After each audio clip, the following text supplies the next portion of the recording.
যে ওনাকে ঘুষ খাওয়াইতে পারে নাই, জীবনে উনি ঘুষ 2 নাম্বারি পয়সা এইগুলি চিন্তা করতেন না, ভেরি সিনসিয়ার অ্যান্ড অনেস্ট ছিলেন। এই দুইটাই বেশি জরুরি। আর 3 নাম্বার একটা কথা বলবো, উসমানীকে আমরা পলিটিক্সে টানবো না, আমরা এই দলের সেই দলের এই দলের সেই দলের, উনি সব পলিটিক্সের উর্ধে ছিলেন, আমাদের সর্বাধিনায়ক ছিলেন মুক্তিযুদ্ধের সময়। তো আমরা কেউ এটা নিয়ে রাজনীতি করবো না। আমাদের আজকের অনুষ্ঠানে অনেকে সহযোগিতা করছেন অনুষ্ঠান সুন্দর করে করার জন্য, তাদেরকে ধন্যবাদ। তাদেরকে অনুরোধ করবো আরো সবাইকে নিয়ে আমরা আরো বড় আকারে যেমন ভবিষ্যতে করতে পারি। ধন্যবাদ সবাইকে। আসসালামু আলাইকুম। অনেক বক্তা, তারপরেও আমি সবাইকে সম্মান জানাতে চাই।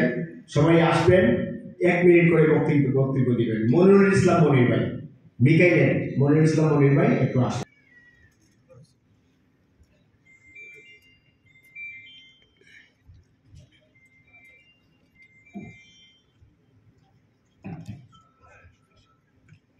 সকল প্রশংসা মহান বজলুল করিম সাহেব, উপস্থিত সম্মানিত প্রধান অতিথি, উপস্থিত আমন্ত্রিত অতিথিবৃন্দ, উপস্থিত জাতির শ্রেষ্ঠ সন্তানেরা, উপস্থিত সাংবাদিক ভাই ও বোনেরা এবং উপস্থিত সুধীজন, আসসালামু আলাইকুম।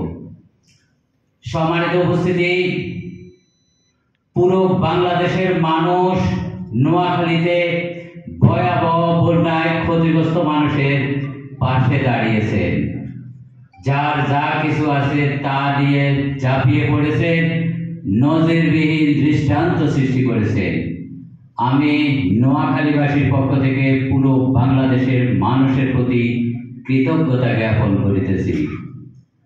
সম্মানিত উপস্থিতি, মহান স্বাধীনতা যুদ্ধে মুক্তিবাহিনীর সর্বাধিনায়ক বঙ্গবীর জেনারেল এমএজি ওসমানী সাহেব, বঙ্গবীর জেনারেল এমএজি ওসমানী সাহেব মরণে হেসেছিলেন, ভুবন কেঁদেছিল।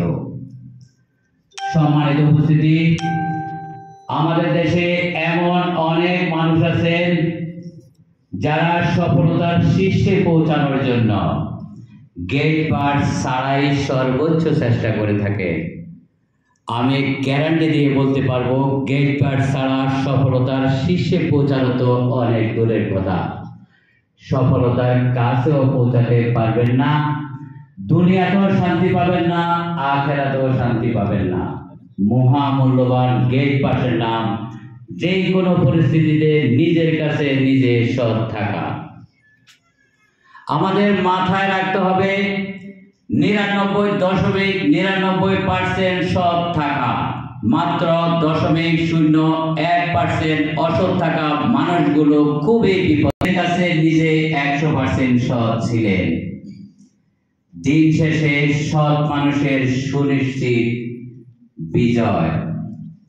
আমি বিশ্বাস করি বঙ্গবীর জেনারেল এমএজি ওসমানী সাহেবের নাম বাংলাদেশের ইতিহাসে স্বর্ণাক্ষরে লেখা ছিল, স্বর্ণাক্ষরে লেখা আছে, স্বর্ণাক্ষরে লেখা থাকবে। আমরা বঙ্গবীর জেনারেল এমএজি ওসমানী সাহেবের বর্ণাঢ্য জীবনী থেকে শিক্ষা নিব। আমি বঙ্গবীর জেনারেল এমএজি ওসমানী সাহেবের বিদেহী আত্মার মাগফিরাত কামনা করি, আপনাদের সকলের সুস্বাস্থ্য কামনা করি। আল্লাহ হাফেজ। সংক্ষেপে বক্তব্য রাখবেন মোকাম্মেল চৌধুরী ম্যাডাম।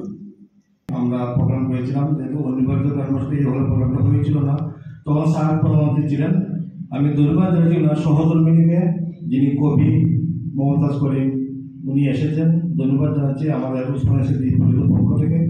সেই সাথে এখানে যারা উপস্থিত হয়েছেন, আমরা আসলে সবারই বক্তব্য শুনবো, যিনি পরিচালনা করছেন ওনার ইচ্ছেন সবাই বক্তব্য রাখুন। আমার কথা একটাই, যেন আমরা যারা মঞ্চে আছেন ওনাদের বক্তব্য শুনবো। তবে আমি একটা কথা বলি, উসমানী সাহেব কিন্তু আমার বাড়ি সুনামগঞ্জে ওনার জন্ম। সেই হিসেবে আমার একটা স্পিড যে ওনার প্রোগ্রামে আসা, ওনার সম্বন্ধে জানা, ওনার সম্বন্ধে একটু বলা, ভালো বড় পরিসরের প্রোগ্রাম করা।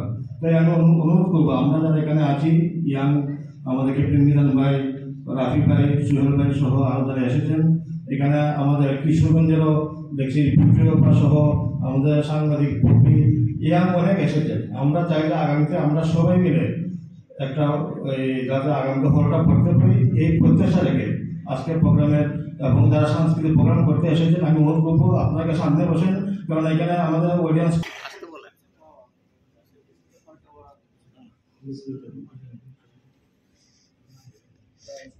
ক্যামেরা বন্দি করি। বিসমিল্লাহির রহমানির রহিম। আজকের এই অবস্থা জেনারেল ওসমানী সাহেবের আলোচনা সভার সম্মানিত সভাপতি উপস্থিত আছেন, আমার অত্যন্ত শ্রদ্ধাভাজন ব্যক্তিত্ব, আজকের অনুষ্ঠানের প্রধান অতিথি গণপ্রজাতন্ত্রী বাংলাদেশ সরকারের সাবেক সচিব, সাবেক রাষ্ট্রদূত মোফাজ্জল করিম স্যার সহ সম্মানিত অতিথিবৃন্দ, সম্মানিত অডিয়েন্সের ভাই ও বোনেরা, আসসালামু আলাইকুম। আমার বাড়ি বরিশাল। আমি জেনারেল ওসমানীর ভাইয়ের কাছ থেকে, আমার ভগ্নিপতির কাছ থেকে শিখেছি, জেনেছি। যেহেতু আমার পরিবারে স্বাধীনতা যুদ্ধে বীরত্বাঙ্কতা প্রাপ্ত ব্যক্তি আছে, বীর বিক্রম পদবীধারী ব্যক্তিত্ব আছে, সে কারণে আমি তাদের কাছ থেকে ওসমানী সাহেব সম্বন্ধে আমি কিছুটা অবগত আছি। আমার বয়স বেশি নয়, আমি ঢাকা বিশ্ববিদ্যালয়ে 2092-93 সেশনের ছাত্র ছিলাম রাষ্ট্রবিজ্ঞান বিভাগে।